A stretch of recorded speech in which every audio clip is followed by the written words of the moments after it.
뭐 따로 뭐 네. 영상도 하시니까 네. 길만 안내를 해드릴게요. 아, 네네, 알겠습니다. 질문 몇 가지 드리면 네, 알겠습니다. 간단한 것만. 네, 저희도 공부하고 있는 도중이라. 네. 얘는 지금 후방인 거죠? 네, 맞습니다. 이렇게 하면 그냥 꺼. 네, 맞습니다. 그럼 얘는 기능이 그냥 뒤를 영상으로 네, 보는 맞습니다. 용도예요. 네, 맞습니다. 이제 짐이나 이런 것들을 네. 싣고 이제 뭐 탑승자가 중앙에 있거나 그러면 네. 잘 안 보일 텐데 네. 이걸로 이제 보시면 되죠. 오로지 네, 맞습니다. 기아 레바가 요 안에 있는 거를 네, 맞습니다. 떼고. 뒤에 네.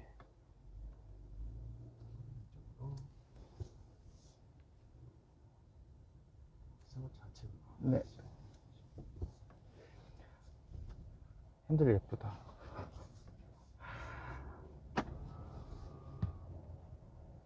지금 서스가 올라가 있나요? 네, 맞습니다. 요거는 이제 자율로. 네네네.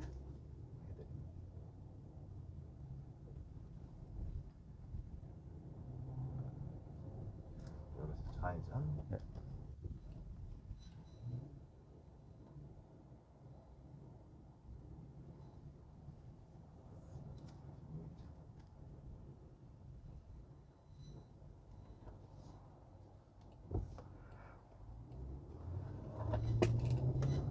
쭉 직진하는 데는 좋습니다. 네. 주행하시면서 에어컨 스페이션이나 이런 네. 것들도 느끼시면서 하시면 네. 안녕하십니까, 테슬라인입니다. 앞선 영상에서 보시는 것처럼 제가 레인지로버 보그를 시승하고 왔습니다. 너무나 기쁜 마음으로 즐겁게 시승을 하고 왔는데 지난번처럼 또 촬영하는 과정에서 오디오가 죽어버렸어요. 요번 같은 경우는 재촬영 못하고 제가 시승하던 당시에 느꼈었던 그대로를 홈페이지 보면서 다시 한번 설명을 그냥 드리도록 하겠습니다. 제가 자꾸 오디오 실수를 일으키는 점 대단히 죄송스럽게 생각하고 있습니다.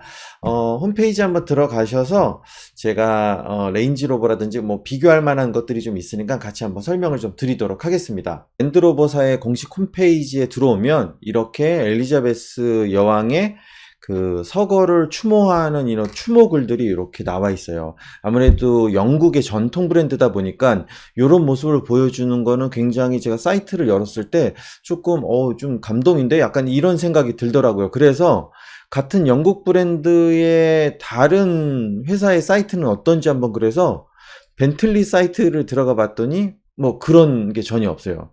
또 롤스로이스의 사이트를 들어와 봐도 동일하게 이런 식으로 돼 있고 제규어 랜드로버 사이트에만 이런 식으로 엘리자베스 여왕의 서거를 추모하는 추모글이 있어서 아무래도 이미 뭐 인도의 타타에 인수가 됐다고 하지만 영국 전통 브랜드의 어떤 헤리티지를 좀 갖고 있으려고 무던히 노력을 하고 있다라는 느낌을 받아서 뭐 저 같은 경우는 아시겠지만 랜드로버 바라고 자칭 얘기할 정도로 랜드로버에 대해서 좋은 이미지를 가지고 있는데 상당히 요런 느낌은 저도 시승을 해보고 이제 뭐 이런 어떤 이 회사에 대한 헤리티지라든지 전통성을 좀 느끼게 하는 그런 부분이 아닌가 생각이 들어요. 뭐 실질적으로 엘리자베스 여왕도 탑승을 했었던 차량 중에 레인지로버가 있었고요.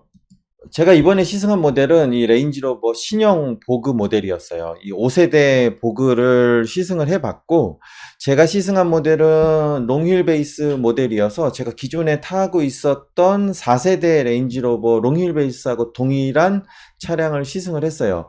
제가 가지고 있었던 4세대 모델은 5000cc 가솔린 모델하고 4400cc 디젤 모델 이렇게 V8 8기통 모델이 있는데 요번에는 디젤 모델은 3000cc로 다운그레이드 됐고 가솔린 모델도 5000cc에서 4400cc 8기통 모델로 바뀌었어요. 디젤 같은 경우는 제가 타고 있었던 것처럼 8기통이 아닌 6기통인데 이제 직렬 6기통으로 바뀐 게 가장 큰 차이점이라고 보여지고 그렇게 좀 다운사이징 되면서 우리나라는 이제 자동차세를 매길 때 배기량을 기준으로 세금을 매기다 보니까 그런 점에서는 조금 이득이 될 것 같은데 제가 디젤 3000cc짜리 모델은 타보지 않아서 그 8기통 고유의 그 아르르 이렇게 아르르 하고 가는 그 맛을 느끼려면 4400cc 가솔린 모델을 구매를 하셔야 된다. 그게 가장 큰 차이점인 것 같아요. 제가 이번에 시승을 한 거는 레인지로버 송파 전시장에서 시승을 했는데, 시승을 하기 전에 이제 전시장 내부에 있는 차량들을 또 한번 이렇게 오랜만에 간 김에 진열되어 있는 차량들을 한번 봤는데, 제가 4세대 모델을 타고 있어서 4세대 모델에 대한 디자인 완성도가 굉장히 마음에 들어 했었던 편이었거든요. 물론 4세대의 초기 모델이어서 지금 이제 후기형 모델하고는 조금 차이는 있지만, 저 같은 경우는 디자인에 대한 선호도가 심플 이즈 베스트예요. 이렇게 직선의 미학을 조금 더 중요시 생각을 하는 거예요. 그러니까 좀 조잡스러운 디자인이라든지 막 울그락불그락 뭐 많이 각을 넣고 막 꺾고 뒤집고 막 이런 디자인보다 이렇게 직선으로 뻗을 수 있는 디자인을 조금 더 선호하는 편이에요. 그래서 EV9 그 전기차의 어떤 그 직선의 각진 형태 이런 것들을 좀 디자인적으로 좀 선호하는 편인데, 기존 4세대 디자인을 보면서도 어떻게 이것보다도 더 예쁘게 만들 수 있을까라는 생각을 좀 했었거든요. 그런데 전시장에 4세대 모델도 있고 이 5세대 모델도 있는데 두 차를 실질적으로 비교를 해보니까 와, 완전히 그냥 너무 레벨 차이가 많이 나서, 저는 사실 조금 4세대의 그 뭐 한 1, 2년 정도 된 중고차도 구매를 고려를 하고 있는 중이었었는데 5세대를 보니까 너무 레벨 차이가 많이 나서 와, 뭐 중고 1억 5천 정도 선에서 구매를 하나, 신차로 그냥 2억 2천을 주고 구매를 하나, 차라리 신차를 사는 게 훨씬 더 낫겠다라는 생각이 들 정도로 이 디자인에 대한 완성도가 너무 뛰어나서 그냥 차를 바라보고 있는 것 자체로도 와, 정말 차를 아름답게 만들었구나, 웅장하게 만들었구나라는 게 느껴질 정도로 굉장히 완성도 깊게 만들어졌다는 게, 제가 실물을 보고 나서 어떤 게 이런 다른 리뷰라든지 이런 어떤 이런 이미지 이런 것들을 보고 나서 느끼는 거하고는 아예 차원이 조금 많이 다르더라고요. 그리고 이 뒷모습도 실물로 보면 여기가 이제 이렇게 검게 하이글로시처럼 돼 있는데, 이제 여기 브레이크 등이라든지 데일라이트라든지 이런 것들이 좀 들어오면서 후방에서 봤을 때의 웅장함도 또 굉장히 큰 매력으로 다가오는 차량이더라고요. 차가 진짜 제가 갖고 있었던 차하고 똑같은 크기의 차인데도 오랜만에 보니까 차가 어마무시하게 크더라고요.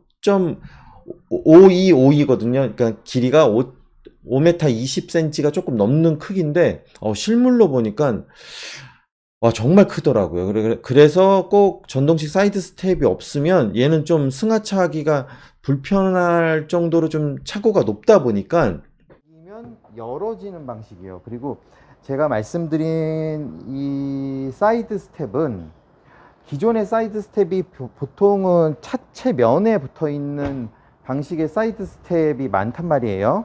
예를 들어 요런 형식으로 되어 있는 사이드 스텝은 타고 내릴 때 요 면에 쓸리는 경우도 있고, 오히려 저게 주차나 코너 돌 때 이제 부딪히는 경우도 있는데, 보그 같은 경우는 이렇게 안쪽에 매립이 되어 있다가 차 문을 열면 사이드 스텝이 이렇게 나오는 방식이에요. 그러니까 정말로 계단처럼 얘를 이렇게 밟고 올라갈 수 있는 충분한 공간을 제공을 해주고 차량을 이렇게 탑승을 할 수가 있어요. 아까 말씀드린 이 하이글로시 부분이 이렇게 DRL로 나오는 요 부분도 좀 이 디자인의 굉장한 매력 포인트라고 생각이 듭니다.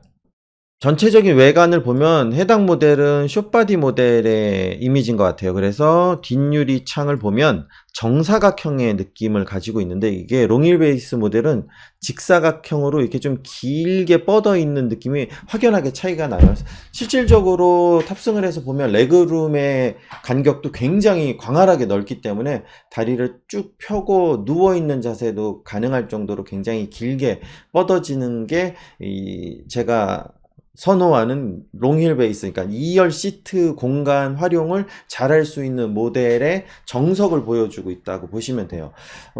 이거 외에 뭐 컬리넌이라든지 아니면은 벤테이가도 2열 시트는 조금 좀 좁은 느낌이 있는데, 확실히 롱힐 베이스 모델은 뒷열 시트가 굉장히 좀 광활하게 느껴지는 느낌이 확실하게 들어요. 그리고 실내를 좀 들어가서 좀 보면, 제가 이 실내를 탑승하자마자 처음 느꼈었던 건, 와, 어떻게 기존에도 고급스러운 차량이었는데 이렇게 고급스럽게 만들었지? 그리고 그 가죽 냄새가 굉장히, 고급 가죽을 썼다라는 게 느껴질 정도로 가죽 냄새가 굉장히 좋았어요. 그런데 이제 이 기존에는 조그 다이얼 방식의, 이제 동그랗게 조그 다이얼 방식의 기어 시프트였는데, 지금은 이제 이렇게 핸들 방식으로 바뀌었는데, 저 기어 시프터가 안쪽에 스위치가 있어서 누르고 잡아당기면은 작동을 하는 전자식 기어 시프트 느낌인데, 이게 약간 예전에 매뉴얼 트랜스미션 차량을 운전하신 분들이 습관적으로 오른손을 기어 봉을 잡는 정도 위치로 이렇게 팔을 뻗고 있잖아요. 그렇게 하기에는 조금 멀리 있어요. 그래서 한번 사실 기어를 작동을 시키고 나서는 그냥 팔걸이에 팔을 기대고 그냥 운전을 하거나 아니면 양손으로 운전하거나 뭐 요런 정도 느낌인데, 너무 예쁘게 생겼어요. 핸들의 형상이 기존 거의 핸들을 보면 좀 올드해 보이는 게 없지 않아 있는데, 얘는 정말 핸들에 대한 디자인이나 촉감, 이것도 너무 잘 되어 있고, 이 대시보드가 그냥 이렇게 일자로, 사진으로 보면 이렇게 약간 일자로 돼 있는 느낌인데, 실질적으로는 일자가 아니고 약간 안쪽으로 이렇게 한번 각이 지면서 이렇게 안쪽으로 딱 떨어지는 그 느낌도 굉장히 고급스럽고, 시야가 굉장히 넓게 펼쳐지게끔 되어 있고, 헤드업 디스플레이도 상당히 선명하게 정보를 전해주는데, 제 느낌으로는 약간 센터에서 조금 삐뚤어진 느낌이 있어요. 근데 이제 이게 여러 가지 정보를 좀 보여주려고 하다 보니까, 내가 원하는 그 이제 정보가, 내가 주로 보는 어떤 방향이나 속도의 정보가 약간 치우쳐 있지 않는가라는 느낌을 받았어요. 그러니까 그리고 이 디스플레이에 대한 이야기도 좀 드릴 텐데, 이건 LG전자에서 만들어서 디스플레이의 시인성이 정말, 정말 그냥 그 아이패드라든지 삼성 뭐 갤럭시 탭 이런 거를 보는 정도로 엄청 선명하고 반응 속도도 굉장히 좋아요. 그리고 이 인포테인먼트 시스템 외에도 이 계기판 자체도 전체가 다 디지털 계기판이어서, 저 안에 이제 내비를 전체를 띄운다든지 아니면 속도계 그래픽을 띄운다든지 이렇게 하는데, 이게 진짜로 패드가 눈앞에 있는 것처럼 너무 선명해서, 약간 밝기 조절하는 게 좀 있으면 조금 밝기를 좀 낮추고 싶다 할 정도로 너무 쨍하게 밝더라고요. 아마 그거는 밝기 조절하는 부분이 분명히 있을 텐데, 제가 뭐 시승하는 과정에서 그런 디테일한 사용법까지는 체크하지 못했지만, 이 화면의 시인성이 너무나도 선명하게 잘 보여서 확실히 LG전자가 LG전자 했다라는 생각이 들더라고요. 이 LCD 패널에서는 뭐 세계적인 수준으로 있으니까, 그리고 또 얘네가 디펜더부터 LG전자랑 협업을 해서 만들다 보니까 품질 이슈가 현저하게 줄었어요. 사실 4세대 후기 모델이 차량 자체의 기능적인 문제보다 이 전자 시스템의 오류, 막 뻥나서 뭐 후방 카메라가 안 된다든지 어라운드 뷰 이런 게 안 되다 보니까, 차가 워낙에 큰데 주차하는데 어려움을 겪고 이러다 보니까 뭐 가벼운 접촉사고가 좀 자꾸 난다든지 이런 부분들이 좀 있었는데, 요번에는 확실하게 후방 카메라나 어라운드 뷰 이런 부분들의 화질도 엄청 좋거니와, 제가 시승하는 정도 수준, 뭐 1시간 남짓 시승하는 정도에서는 어떠한 오류는 발견하지 못했어요, 저는. 근데 뭐 조금 더 사용하다 보면 어떤 오류가 좀 발생할지 모르겠지만, 아무래도 풀체인지 모델이어서 오류가 발생할 수도 있지 않을까라는 걱정 아닌 걱정을 하게 되더라고요. 간만에 타지만 진짜 그 잔잔한 호수 위를 요트가 이렇게 순항하는 그 느낌, 약간 이렇게 물침대처럼 이렇게 출렁이면서 이렇게 굉장히 부드럽게 주행을 하는 것도 있고, 그리고 앞에 시야가 굉장히 높고 확 튀어 있어서 운전하는데 생각보다 굉장히 편한 차거든요. 근데 차량의 크기 자체가 워낙에 압도적으로 크다 보니까 일반적으로 이제 여성분들이라든지 초보이신 분들이 몰기엔 혹은 그냥 이 차가 주차장에 옆에 주차되어 있는 것만으로도 굉장히 큰 압박을 느낄 정도로 거대한 차예요. 길이도 길이지만 폭도 2005mm, 그러니까 2m가 좀 넘는 전폭을 갖고 있어서 전장도 5252, 5m 20이 조금 넘는 굉장히 큰 차다 보니까 그런 사이즈에서 오는 압도감이 아무래도 좀 있을 것 같아요. 근데 운전하기에는 굉장히 편안하고 굉장히 부드러운 차라는 거, 그리고 8기통에 500마력이 넘는 출력 때문에 느껴지는 가속감도 굉장히 짜릿할 정도로 힘이 막 넘치는 차라는 게 느껴져요. 연비는 사실 뭐 복합 연비 시내 뭐 5km 왔다 갔다 하고 고속도로 연비가 뭐 10km 조금 안 된다고 이렇게 나와 있기는 한데, 그런 걸로 따지면 디젤 모델도 어떤 대안이 되지는 않을까. 뭐 실내의 어떤 고급스러움은 똑같으니까. 저는 오토바이오그래피 모델의 롱휠 베이스 모델을 타고 있는데, 제가 시승한 차도 똑같이 오토바이오그래피의 롱휠 베이스 모델이었어요. 굉장히 좋은 가죽을 썼고, 그리고 차량도 굉장히 긴 차량이고, 승차감은 진짜 이거는 정말 넘사벽이에요. 지구공하고 견주어 손색이 없을 만큼 굉장한 승차감을 보여주고 있고, SUV이고 굉장히 높은 차량임에도 불구하고 롤을 굉장히 잘 컨트롤하는 모습을 좀 볼 수 있었고요. 지금 이미지 같은 경우는 이제 스탠다드 모델이어서 이 창문의 형상이 정사각형에 가까운 형태로 되어 있고, 제가 SUV 중에 그 6인승 시트를 제가 엄청 깠잖아요. 6인승 시트들의 하자가 이 트렁크 공간하고 2열 공간의 연결선이 분리가 안 된다는 건데, 얘네는 아예 그런 거를 시도도 안 했어요. 그냥 7인승 시트, 5인승 시트 딱 이렇게 두 가지만 만든 게 굉장히 마케팅적으로 훌륭한 접근이에요. 정말 6인승 시트는 정말 이거 특히 국산차의 6인승 시트는 어떻게 써먹을 수 있는 방법이 없을 정도로 허접한데, 제네시스 6인승 시트는 조금 그나마 좀 괜찮지만, 얘네들은 5인승 시트나 7인승 시트를 만들 때 이렇게 뒤에 등받이가 차량의 시트 뒤에 가로막는 판이 하나가 더 있어요. 그러니까 트렁크에서 넘어오는 소음과 진동 이런 것들을 억제하는 판이 하나가 있고, 그 뒤에 시트가 있어서 트렁크에서 시트를 폴딩하면 이게 전체적으로 이렇게 넘어오다 보니까 약간 플랫되는 느낌이 아니라 이렇게 서 있어요.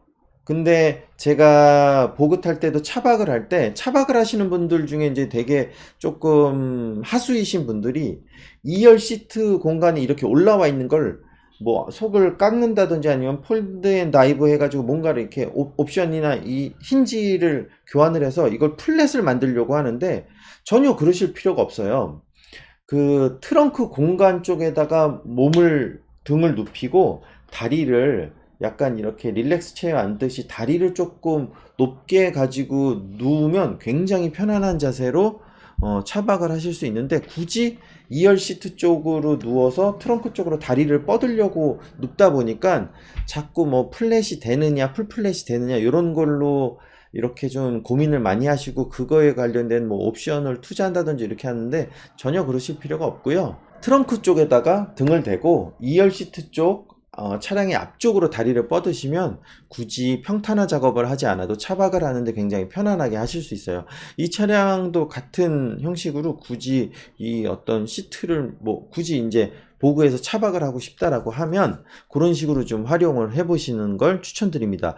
제가 썼었던 4세대 초기 모델은 요 지금 현존의 기존에 있는 SUV들처럼 이 시트 자체와 뒷벽이 일체형이었어요. 그래서 이 뒷벽하고 시트가 같이 넘어오는 형식인데, 얘는 요 사이에 공간이 있어서 뒤쪽에서 오는 소음을 현저하게 줄였습니다. 그게 굉장히 큰 메리트더라고요. 그러니까 요거 보면서 4세대 후기 모델은 뭐 똑같은 방식으로 돼 있지만 그런 점들이 큰 메리트라고 보여집니다. 자, 이렇게 7인승 시트를 보게 되면 제가 선호하는 것처럼 양옆에 2인이 앉고 뒤쪽에 시트가 이제 이렇게 있는데, 요 3인 시트의 경우 제가 가운데를 앉아봤는데 가운데 시트도 그렇게 불편하지 않다라는 게 제가 느낀 느낌이었는데, 요렇게 아마 롱힐 베이스 모델이라 하더라도 이 7인 시트를 선택하면 요게 스탠다드 모델하고 똑같은 레그룸을 줘요. 그러니까 롱힐 베이스 자체가 20cm가 더 긴데 스탠다드 모델보다, 그렇게 되면 5인 시트를 하면 2열 공간이 20cm가 그냥 더 긴데, 이거를 7인 시트로 바꿔버리면 뒤쪽 시트의 여유 공간을 넣기 위해서 2열 시트가 스탠다드 모델처럼 좀 협소하게 변환된다는 게 또 하나의 약간, 뭐 제가 느끼는 보그를 굳이 7명이서 탄다? 이 차 한 대를 가지고 굳이 뭐 한 가족이 놀러 가기 위해서 여기에다가 꾸역꾸역 실어서 이동을 한다? 그럼 제가 생각하는 뭐 진정한 럭셔리는 아니라고 생각을 해요. 그래서 저도 5인 시트를 선호하는 거고요. 5인 시트를 채용하게 되면 이런 식으로 암레스트가 내려오는데, 이 암레스트도 전동식 암레스트여서 약간 이렇게 천천히 내려오는 것 자체가 조금 매력이긴 한데 저희처럼 좀 성질 급한 사람들은 이거 그냥 잡아당겨서 이렇게 탁 내려오는 것도 좀 나쁘지 않을 거다라고 생각이 드는데, 어쨌든 전동식으로 쭉 내려오고, 선쉐이드는 요 창문 올리는 버튼을 2번 하면 선쉐이드는 자동으로 올라가고요. 요 터치 스크린을 통해서 뭐 시트의 마사지라든지 통풍 시트, 뭐 온열 시트 이런 것들을 작동시킬 수 있고, 이렇게 레스트 할 수 있게끔 뭐 요 밑에 발판도 나오고요. 요 밑에 종아리를 받쳐주는 서포터도 이렇게 같이 올라와서 차 안에서 거의 제로 그래비티 자세로 이렇게 릴렉스하게 누울 수 있는 정도의 느낌을 제공을 해주고요. 요 터치형 디스플레이는 약간 곡면형이어서, 기존의 터치 스크린들은 이제 일자형이다 보니까, 패드형이다 보니까 이렇게 약간 각이 틀어지면 좀 잘 안 보이고 이렇게 이런 부분들이 있었는데, 얘는 살짝 곡률이 있어서 약간의 이런 기울임에도 탑승자가 화면을 좀 잘 볼 수 있도록 채용이 되어 있는 게 큰 매력이었어요. 요 안에서 버튼을 누르면 요게 이제 슬라이드 되면서 속에서 컵홀더가 나오는데, 이 컵홀더 나오는 속도도 상당히 오래 걸려서 조금 요거는 조금 쓸데없다라는 생각이 들 정도로, 근데 이제 얘네들이 추구하는 럭셔리는 그런 정도까지도 다 고급스러워야 한다, 천천히 가야 된다, 이런 점들이 굉장히 큰 매력으로 다가왔어요. 이 보그는 확실히 보그만의 그 성향이 있어서, 보그를 사실 구매하시는 분들은 보그를 팔아도 신형 보그로 넘어가지 다른 차종으로는 잘 안 넘어가시더라고요. 뭐 저도 마찬가지고, 차량 자체가 가지고 있는 웅장함이라든지 고급감을 다른 브랜드에서 조금 맛보기가 좀 쉽지 않다 보니까 아무래도 보그를 계속 선호하고 신형으로 좀 자꾸 넘어가는 그런 선택을 하시는 것 같아요. 또 그럴 수밖에 없는 게, 이 가격대에 2억 원 정도 되는 금액으로 이 정도의 럭셔리함과 편안함을 느낄 수 있는 차가 사실 존재하지가 않는다는 게 문제예요. 또 S클래스를 타기에는 너무 노인네 같은 느낌도 좀 있고, 그러다 보니까 SUV이면서 좀 고급스러운 차량을 선택하기에, 그렇다고 해서 벤츠 GLS라든지 조금 양스러운 X7을 타기에는 또 차의 형상이 저한테는 좀 마음에 들지 않는 느낌이고요. 물론 에어서스를 달고 있어서 X7도 조금 뭐 편안한 차지만, 에어서스의 느낌 자체로는 타의 추종을 불허해요. 여러분들이 뭐 시승하는 거는 사실 돈이 들지 않으니까, 시승 신청을 뭐 레인지로버 홈페이지 들어오셔가지고 시승 신청을 한번 해보셔서 한번 타보시면, 기존에 뭐 이렇게 좀 고급 세단만을 고집하셨었던 분들이라 할지라도 굉장히 큰 매력으로 다가오지 않을까라는 생각을 해봅니다. 그리고 파워트레인 부분을 보면 플러그인 하이브리드도 있고 마일드 하이브리드도 있고 가솔린 모델도 있는데, 마일드 하이브리드 같은 경우는 디젤하고 같이 적용이 돼서 운행이 되는 모델이고요. 플러그인 하이브리드는 아직 들어온 게 없다고는 말씀을 하셨어요. 그리고 제가 시승한 가솔린 8기통 모델 요렇게 판매를 하고 있으니까 적정한 본인들의 취향에 맞춰서 구매를 하시면 될 것 같고, 저는 조금 운행 거리가 조금 많다 보니까 마일드 하이브리드인 디젤 모델이나, 근데 약간 이게 진짜 제가 이제 중고 모델을 본 게 4.4 8기통 때문에 이제 디젤 모델 중고 차량을 좀 보게 됐는데 연비가 5km대는 조금 저도 부담스러운 연비예요. 디젤 모델이 뭐 직렬 6기통이긴 하지만 얘는 이제 연비가 또 10km 이상 나온다고 하니까 그런 정도면 조금 여유롭게 탈 수 있지 않을까라는 생각을 하게 됩니다. 플러그인 하이브리드 같은 경우는 전기만을 가지고 100km 이상 간다고 하니까 이 모델이 조금 더 비쌀 거예요. 이 전기 모터 그 장착 때문에 그 부분을 좀 감안한다면 얘도 좀 좋은 대안이 되지 않을까라는 생각을 하고는 있습니다. 근데 뭐 아직 얘는 시승을 해보지 않아서 어떤 주행 질감을 갖고 있을지는 저도 좀 의문이에요. 24년, 25년쯤에는 완전한 전기차를 또 출시한다고 하니까 그때까지 좀 기다리면 또 정말 전기 SUV의 끝판왕을 보지 않을까라는 생각이 드는 모델입니다.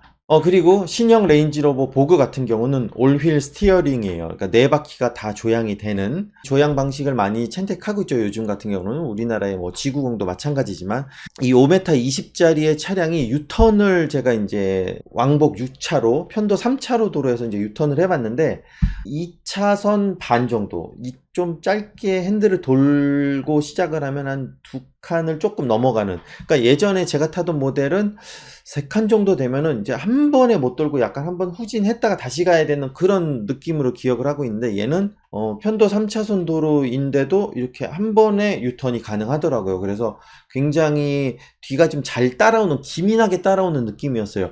제네시스 같은 경우는 G90이 약간 조금 한 템포 늦게 따라오는 듯한 느낌이 드는 건 사실이었는데 얘는 그런 느낌은 좀 없어서 확실히 좀 기술력이, 가격도 깡패긴 하지만 기술력도 좀 좋다라는 생각이 좀 들었어요. 전체적으로 요번에 시승을 하면서 느꼈었던 점은 여기에서 더 발전을 하고 여기에서 더 가다듬고 여기에서 더 안정화된다라고 하면 차가 어떤 식으로 만들어질까라는 거에 대한 그 차이, 4세대와 5세대의 차이를 여실히 보여주는 굉장히 큰 발전을 했었던 거를 이제 보여주는 모델이지 않을까라는 생각을 하게 됐고요. 많은 사람들이 레인지로버를 평가할 때 뭐 하자가 많다, 잔고장이 많다, 그리고 뭐 레인지로버는 살 때 2대를 사서 한 대씩 센터에 넣어서 고치면서 수리를 해가면서 타야 된다라는 등 뭐 그런 악플, 아니면은 두 종류의 차가 있다, 센터를 들어가는 차량과 센터에서 찾아서 나오는 차량, 이렇게 두 종류의 차량만 존재한다, 뭐 이런 식의 악플들이 있는데 그런 악플들은 레인지로버를 타보지 않은 사람들이 하는 소리예요. 레인지로버 보그를 소유해서 자기 차로 운행을 해보신 분들은 레인지로버가 속을 새기던 잔고장을 일으키던 어쨌든 또 다른 차량을 구매하려고 해도 레인지로버 신형을 구매하려는 병에 빠질 수밖에 없어요.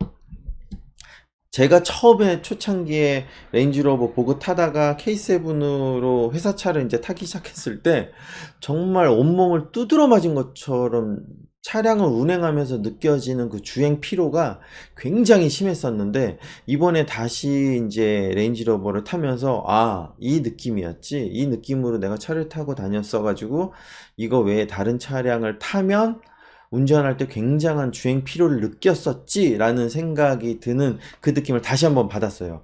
확실히 시승을 해보고 나서 느끼는 점은 사고 싶다 진짜 사고 싶다 라는 생각이 들 정도로 너무나 만족스러운 차량이었고, 뭐 타보지 않은, 뭐 사랑을 책으로만 배웠어요 라는 뭐 그런 류의 사람들이 느끼는 것처럼 이 차량이 느끼고 있는 매력은 진짜 단 한 번만이라도 타보고 그런 소리를 했으면 좋겠다라는 생각이 들어요. 그래서 저는 뭐 레인지로버 빠지만 다시 한번 말씀드리지만 레인지로버를 굉장히 사랑하는 사람이고 레인지로버 보그만 좋아해요.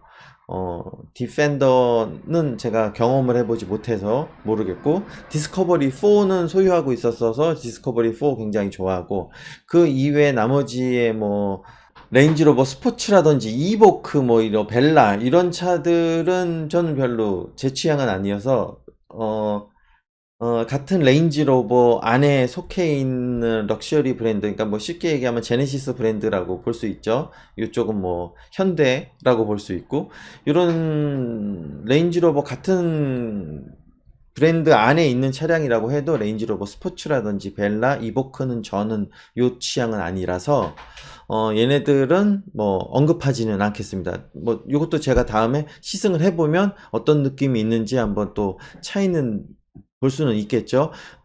레인지로버 스포츠 같은 경우도 신형 모델이 어쨌든 나온다고 하니까 그 점도 조금 기다려서 약간 좀 차 좀 짧고 역동적인 모델을 좀 찾으신다라고 하면 이 레인지로버 스포츠 모델도 기다리셨다가 신형 모델을 경험을 해보시는 것도 좀 하나의 좀 좋은 대안이 되지 않을까라고 생각해서 말씀을 드려봤습니다. 무선 마이크를 사용하는데 자꾸 실수가 있어서 제대로 된 영상을 좀 전해드리지 못하는 점 다시 한번 양해 말씀드리고요. 근데 앞서 말씀드린 것처럼 진짜 제가 이거 차량을 시승할 때 너무 흥분을 하고 신나가지고 리뷰를 해서 정돈된 좀 정갈한 정확한 정보를 전달하는데 조금 오히려 어려움이 있었을 거다라고 생각을 해요. 그때 막 너무 신나고 너무 만족스럽고 너무 차가 좋다 보니까 그런 부분들에 비해서 제가 이렇게 홈페이지를 보면서 여러분들한테 느낀 점을 전해드리는 게 저는 오히려 좀 다행이라고 생각을 합니다. 자, 아무튼 제 영상 봐주셔서 감사하고요. 다음에 또 다른 시승기로 찾아뵙도록 하겠습니다. 감사합니다. 테슬라인이었습니다.